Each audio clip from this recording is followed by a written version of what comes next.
दोस्तों नमस्कार, हाजिर है एक बार फिर से आज की बड़ी और ताजा खबरों के साथ। बस आपसे निवेदन है, कृपया वीडियो को लाइक कर दें, चैनल को सब्सक्राइब कर लें और घंटी बटन जरूर दबा दें। यही पहली बड़ी खबर है, मुख्तार अंसारी के बेटे अब्बास अंसारी के आवास पर पुलिस की दबिश, गिरफ्तारी वारंट जारी। आपको बता दें कि मुख्तार अंसारी के विधायक बेटे अब्बास अंसारी के आवास पर यूपी की पुलिस ने दबिश दी है। लखनऊ की महानगर पुलिस ने विधायक अब्बास अंसारी के सरकारी आवास पर दबिश दी। लखनऊ के एक कोर्ट ने अब्बास अंसारी के खिलाफ गिरफ्तारी वारंट जारी किया है। अब्बास अंसारी की अग्रिम जमानत अर्जी भी खारिज हो चुकी है। अब उत्तर प्रदेश पुलिस उन्हें गिरफ्तार करने के लिए लगातार दबिश दे रही है।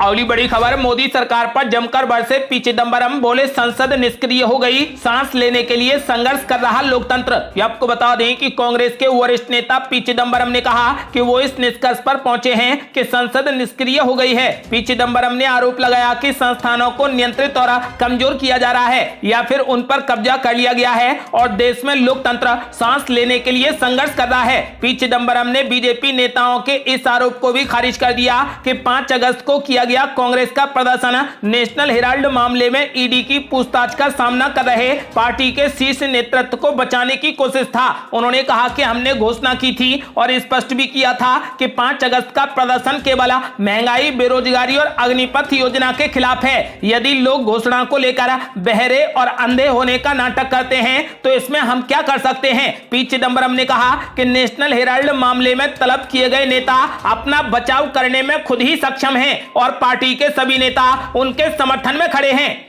अगली बड़ी खबर, अखिलेश यादव ने भाजपा पर बोला बड़ा हमला, कहा इतिहास को बदलने की हो रही साजिश। आपको बता दें कि समाजवादी पार्टी के राष्ट्रीय अध्यक्ष अखिलेश यादव ने कहा कि खेद की बात है कि इतिहास को विशेष दृष्टिकोण से बदलने की साजिशें हो रही हैं। वे लोग जिनका संबंध आरएसएस से रहा और जिन्होंने कभी स्वतंत्रता आंदोलन में हिस्सा भी नहीं लिया, आज आजादी के 75वें साल में आजादी के अमृत महोत्सव का ढिंढोरा पीट रहे हैं। अखिलेश यादव ने स्वेच्छा से प्रत्येक नागरिक से खादी का बना तिरंगा फहराने की अपील की। अखिलेश यादव ने जारी बयान में कहा कि अंग्रेज सोचते थे कि वे दमन से आजादी की आवाज को दबा देंगे, लेकिन पहले से सतर्क समाजवादी नेताओं ने आंदोलन की कमान अपने हाथ में लेकर आंदोलन को देशव्यापी बना दिया। जयप्रकाश नारायण, डॉक्टर राम मनोहर लोहिया और अरुणा आसफ अली के साथ उषा मेहता ने आजादी के लिए जो अलख जगाई, उसके फलस्वरूप ही 15 अगस्त 1947 को देश को आजादी मिल सकी। आपको बता दें कि अखिलेश यादव ने बीजेपी पर हमला बोलते हुए कहा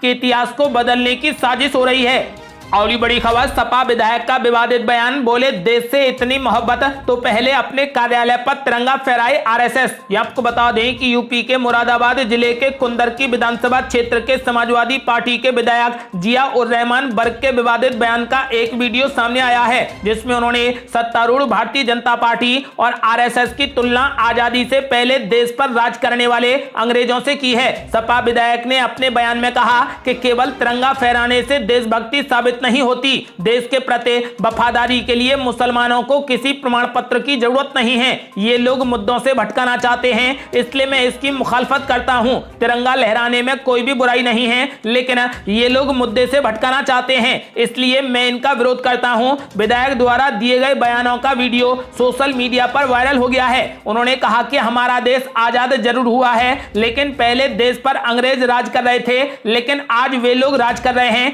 जिनका देश की आजादी में कोई भूमिका नहीं रही। उन्होंने कहा कि आजादी की लड़ाई के दौरान दर्जनों लोग जेल गए, जिसमें मुस्लिम भी शामिल हैं, लेकिन आरएसएस का कोई भी व्यक्ति स्वतंत्रता आंदोलन में शामिल नहीं हुआ। विधायक ने आरएसएस कार्यालय पर अभी तक तिरंगा न फहराने पर सवाल खड़ा किया और कहा कि हम लोग हमेशा से तिरंगा लहराते आए हैं, लेकिन जो लोग आज घर घर तिरंगा लगवा रहे हैं वो अपने गिरेबान में झांक कर देखें। उन्होंने पूछा कि देश की आजादी के इतने साल बाद भी क्यों आज तक आरएसएस के कार्यालय पर तिरंगा नहीं फहराया गया। उन्होंने कहा कि अगर तिरंगा से इतनी मोहब्बत करते हैं तो अपने कार्यालय पर फहराते, हम तो हमेशा से फहराते आए हैं, हमारे लिए कोई नई बात नहीं है, हम तो आगे भी इंशाअल्लाह देश की आजादी को तिरंगा फहराकर मनाते रहेंगे। आपको बता दें कि विधायक बर्क संभल से सपा सांसद शफीकुर रहमान बर्क के पौत्र हैं।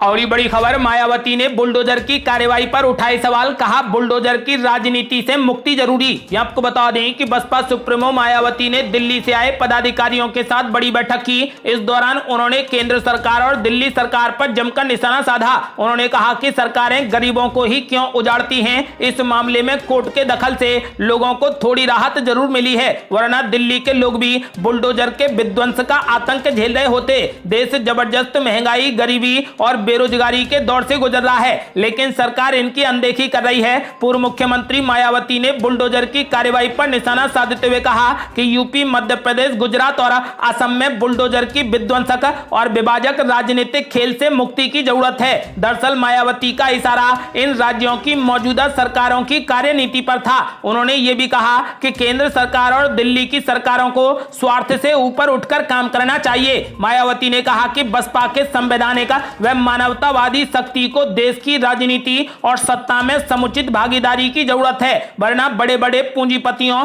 व धन्ना सेठों की समर्थन वाली पार्टियां देश के गरीबों व मेहनतकश लोगों को सुख चैन से जीने नहीं देंगी। इसलिए दिल्ली के लोगों की खुशहाली, शांति और तरक्की के लिए बसपा की सरकार जरूरी है। और बड़ी खबर, अरविंद केजरीवाल ने बीजेपी और कांग्रेस पर बोला बड़ा हमला, कहा कांग्रेस और बीजेपी में पनप रहा प्यार। ये आपको बता दें कि दिल्ली के मुख्यमंत्री और आम आदमी पार्टी के राष्ट्रीय संयोजक अरविंद केजरीवाल ने अपने विरोधियों पर तीखा हमला करते हुए कहा कि गुजरात कांग्रेस का जल्द ही गुजरात बीजेपी इकाई में विलय हो जाएगा, क्योंकि उनके बीच में प्यार पनप रहा है। गुजरात का चुनाव आम आदमी पार्टी और बीजेपी के बीच में होगा। गुजरात कांग्रेस का गुजरात बीजेपी में विलय होने जा रहा है। दोनों के बीच में अभी आई लव यू चल रहा है और जल्द ही बीजेपी कांग्रेस का ये इलू खत्म हो जाएगा। केजरीवाल ने कहा कि एक तरफ 27 साल का कुशासन है तो दूसरी तरफ आम आदमी पार्टी का वादा है। केजरीवाल ने रविवार को एक संवाददाता सम्मेलन को संबोधित करते हुए कहा कि एक तरफ बीजेपी और दूसरी ओर आम आदमी पार्टी की नई राजनीति हो रही है। आगामी गुजरात विधानसभा चुनावों को ध्यान में रखते हुए दिल्ली के मुख्यमंत्री और आम आदमी पार्टी के राष्ट्रीय संयोजक अरविंद केजरीवाल ने राज्य में स्वास्थ्य सेवाओं में सुधार सहित मुफ्त बिजली की आपूर्ति प्रदान करने से लेकर कई वादे किए हैं। और बड़ी खबर, एनडीए में बड़ी रार, एक इस्तीफे से बिहार की सियासत में मच गया बवाल। ये आपको बता दें कि नीतीश कुमार और आरसीपी सिंह कभी एक दूसरे के सबसे करीबी और सबसे भरोसेमंद साथी थे। अब दोनों नेताओं में सियासी अदावत शुरू हो गई है। वो कहा जाता है ना कि जब दोस्ती दुश्मनी में बदलती है तो उसका शोर सड़कों पर सुनाई देता है। कुछ ऐसा ही नीतीश कुमार और आरसीपी सिंह के सियासी कलह में देखने को मिला। ये बात तब की है जब जेडीयू के गद्दावर नेताओं में से एक आरसीपी सिंह का राज्यसभा कार्यकाल पूरा हुआ।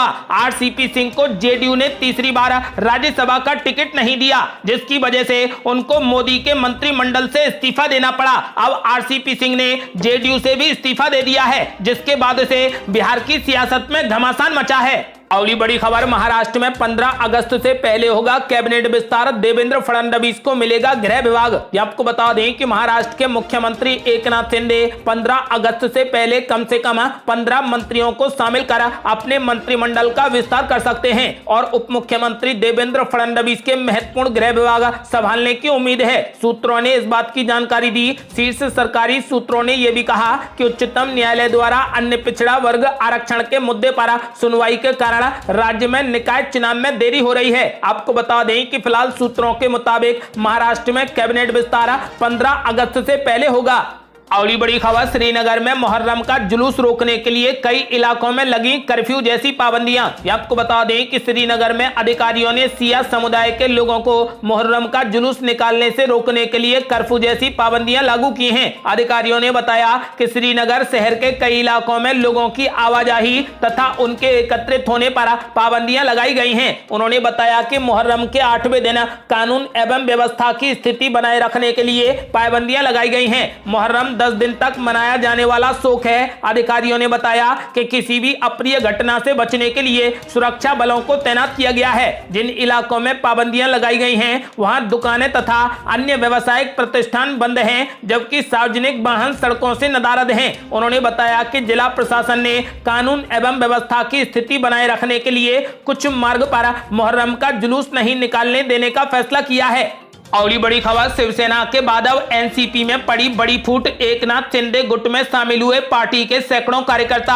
आपको बता दें कि एकनाथ शिंदे ने एनसीपी को भी बड़ा झटका दे दिया है। पार्टी के सैकड़ों कार्यकर्ता शिंदे के गुट में शामिल हो गए हैं। एनसीपी के लिए खतरे की बात इसलिए सबसे ज्यादा है क्योंकि ये सभी लोग बड़े नेता एकनाथ खड़से के प्रभाव वाले क्षेत्र से आते हैं। आपको बता दें कि उद्धव ठाकरे को झटका देने के बाद अब एनसीपी को एकनाथ शिंदे ने बड़ा झटका दिया है। आपको बता दें कि एनसीपी के सैकड़ों कार्यकर्ता शिंदे गुट में शामिल हो गए हैं। अगली बड़ी खबर, शिक्षक भर्ती घोटाले के मामले में ईडी ने किया बड़ा खुलासा। ब्लैक मनी को व्हाइट करवाते थे पार्थ चटर्जी और अर्पिता मुखर्जी। आपको बता दें कि पश्चिम बंगाल शिक्षक भर्ती घोटाले में एक बड़ा खुलासा हुआ है। यह खुलासा ईडी ने किया है। बता दें कि घोटाले में गिरफ्तार पूर्व मंत्री पार्थ चटर्जी और उनकी करीबी अर्पिता मुखर्जी के तार कोयला तस्करी से जुड़ रहे हैं। आपको बता दें कि मालूम हुआ है कि ये लोग ब्लैक मनी को व्हाइट करवाते थे। ईडी ने इस बात का खुलासा किया है जिसके बाद ममता बनर्जी की मुश्किलें और बढ़ती जा रही हैं। अगली बड़ी खबर, अखिलेश यादव और मायावती के खिलाफ बीजेपी ने खेला टारगेट 80 का दाव। आपको बता दें कि साल 2024 में होने वाले लोकसभा चुनाव में सत्तारूढ़ बीजेपी यूपी की सभी 80 सीटों को जीतने के लिए हर जद्दोजहद में जुटी हुई है और यूपी की बीजेपी सरकार ने अपने टारगेट 80 को पाने के लिए हर कवायद शुरू कर दी है। खास तौर पर बीजेपी राज्य के यादव, जाटव और पसमांदा मुसलमानों के वोट बैंक पर नजर बनाए हुए है। यही नहीं, दूसरे दल के नेता भी इन वोट बैंक को छोड़ना नहीं चाहते। यूपी में बीजेपी ने ऐलान किया है कि इस बार के लोकसभा चुनाव में सभी 80 सीटें जीतेंगे। आपको बता दें कि इस बार का लोकसभा चुनाव बेहद रोमांचक होगा। अगली बड़ी खबर, यूपी के बाद अब महाराष्ट्र में भी शुरू हुआ मिशन 48। भाजपा और शिंदे गुट ने शुरू की तैयारी। आपको बता दें कि महाराष्ट्र के मुख्यमंत्री एकनाथ शिंदे और उप मुख्यमंत्री देवेंद्र फडणवीस दिल्ली में मौजूद हैं। नीति आयोग की बैठक में शामिल होने के बाद महाराष्ट्र के मुख्यमंत्री एकनाथ शिंदे ने कहा कि भाजपा और शिवसेना गठबंधन ने 2024 को देखते हुए मिशन 48 की तैयारी शुरू कर दी है। एकनाथ शिंदे ने दिल्ली में पत्रकारों से बातचीत करते हुए कहा कि नीति आयोग की बैठक में प्रधानमंत्री ने राज्य के कई प्रोजेक्ट में मदद का भरोसा दिलाया है। शिंदे ने कहा कि बकाया जीएसटी भी जल्द राज्य को मिलेगा। यही नहीं, केंद्र ने उन्हें हर तरह की मदद का भरोसा भी दिलाया है। एकनाथ शिंदे ने कहा कि जैसा भाजपा के नेता और खुद देवेंद्र फडणवीस कह रहे हैं उसके मुताबिक भाजपा और शिवसेना ने 2024 को देखते हुए मिशन 48 शुरू कर दिया है। यानी महाराष्ट्र की सभी 48 सीटें जीतने के लिए रणनीति तैयार की जाएगी। वहीं दूसरी तरफ मंत्रिमंडल गठन के बारे में पूछे जाने पर एकनाथ शिंदे ने कहा कि बहुत जल्द महाराष्ट्र में मंत्रिमंडल का गठन हो जाएगा। आपको बता दें कि सूत्रों से मिली जानकारी के मुताबिक 15 अगस्त से पहले महाराष्ट्र में कैबिनेट का गठन कर दिया जाएगा।